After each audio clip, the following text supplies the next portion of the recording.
তো মাথা ব্যথা, মাথা ব্যথার বিভিন্ন ধরন নিয়ে আগেই আলোচনা করেছি, তবে আজকে মাথা ব্যথার একটা নতুন ট্রিটমেন্ট নিয়ে আলোচনা করব বা নতুন চিকিৎসা নিয়ে আলোচনা করব। মাইগ্রেন হচ্ছে এমন এক ধরনের মাথা ব্যথা যেটা খুবই ইনক্যাপাসিটেটিং, মানে হচ্ছে প্রচণ্ড ধরনের যন্ত্রণাদায়ক, নর্মাল কাজকর্ম করতে গিয়ে অসুবিধার সৃষ্টি করা, এমনকি ঘুম, খাওয়া দাওয়া সব কিছু হ্যাম্পার হয়, সব কিছু বিঘ্ন ঘটে।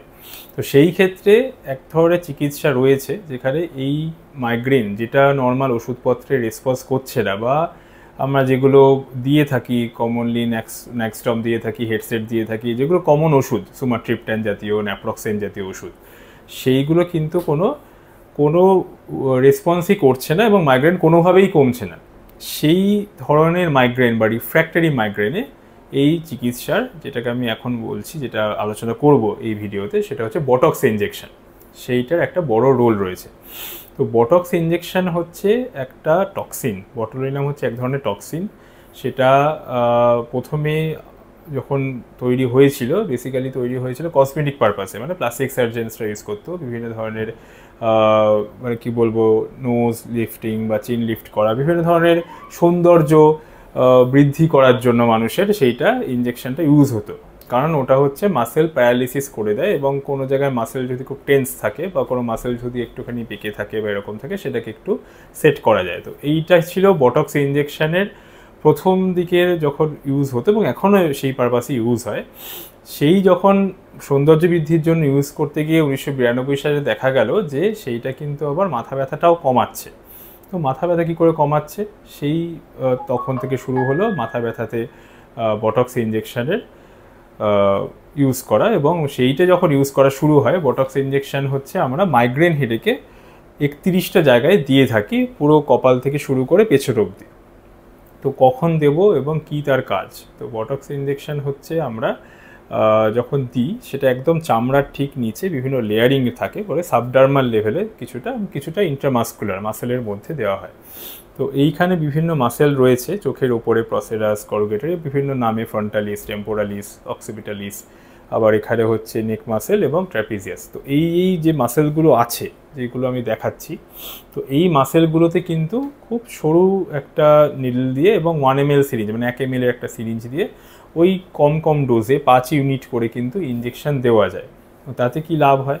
তাতে কিন্তু কিছুটা হলেও মাংসপেশি যে টেন্স ভাবটা, সেটা একটু কমে, এবং ওই যে সাবডার্মাল লেভেলে ওষুধটা গেল, আস্তে আস্তে আস্তে আস্তে পুরো এটা অ্যাবজর্ব হয়, মানে পুরোটা এটা কিন্তু এই জায়গাতে যেখান থেকে আপনার মাইগ্রেন হেডেকটা হচ্ছে, ইউজুয়ালি একটা সাইডেই হয়ে থাকে, কিন্তু অনেক সময় ক্রনিক রিফ্র্যাক্টরি মাইগ্রেন, মানে অনেক দিনের মাইগ্রেন যেটা ওষুধে কমছে না, সেই ক্ষেত্রে দুদিকেই হয়ে থাকে। সেই ক্ষেত্রে কিন্তু এই ইনজেকশনটা কিন্তু খুব উপযোগী, এবং আমরা এই ইনজেকশনটা ইউজ করি অ্যাজ এ পেইন ফিজিশিয়ান 31খানা জায়গাতে, পুরো কপাল থেকে শুরু করে, ভালো করে এক্সপ্লেন করার পরে ইনজেকশনটা যখন দেওয়া হয়, তার ঠিক মোটামুটি 1 সপ্তাহ থেকে 1 মাস এই একটা রেঞ্জ থাকে যে কিছুটা রেসপন্স আসা শুরু হয়, এবং 3 মাস পরে আরেকবার এটা রিপিট করতে হয়।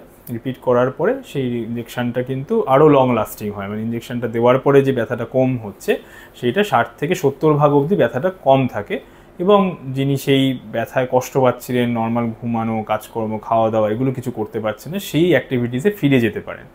তো বটক্স ইনজেকশন মাইগ্রেনের জন্য অনেক দিন ধরেই অ্যাপ্রুভ, 2010 সালে ইউএস এফডিএ অ্যাপ্রুভ করেছে, যেটা হচ্ছে ড্রাগ সংস্থা, সেইটা আমেরিকান ড্রাগ সংস্থা অ্যাপ্রুভাল দেয়, এবং তারপরে যখন এটা অ্যাপ্রুভালটা আসে, সেই তখন থেকে কিন্তু এই ইনজেকশনটা এটার জন্য ইউটিলাইজ করা হচ্ছে।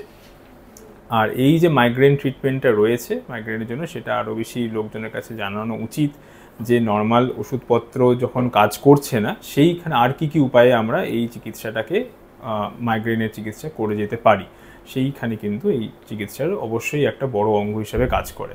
তো অবশ্যই যদি কেউ এই ধরনের মাইগ্রেন, অনেকেই ভোগেন, অনেকেই বিভিন্ন নিউরোলজিস্টকে দেখাচ্ছেন এবং পেন ফিজিশিয়ানসকেও দেখাচ্ছেন, তারা বিভিন্ন ধরনের ট্রিটমেন্ট দিচ্ছেন, কিন্তু যদি সেই রেসপন্স না হয়, অবশ্যই আসবেন। বটক্স ইনজেকশন যথেষ্টই উপযোগী, একটু কস্টলি হয় ট্রিটমেন্টটা, কারণ বটক্স ইনজেকশন যেটা দেওয়া হয় সেটা অনেকটাই কস্ট এফেক্টিভ নয়, কিন্তু ইনিশিয়াল ইঞ্জেকশনের পরে তখন সেকেন্ড ইঞ্জেকশনটা দেওয়া হয়, থার্ড ইঞ্জেকশন দেওয়া হয়, যখন রেসপন্সটা ভালো হতে শুরু করে ওভার এ লং টার্ম, মানে ধরুন বছর খানেকের মধ্যে কিন্তু কস্টটা অনেকটাই বেশি মিটিগেট করা যায়।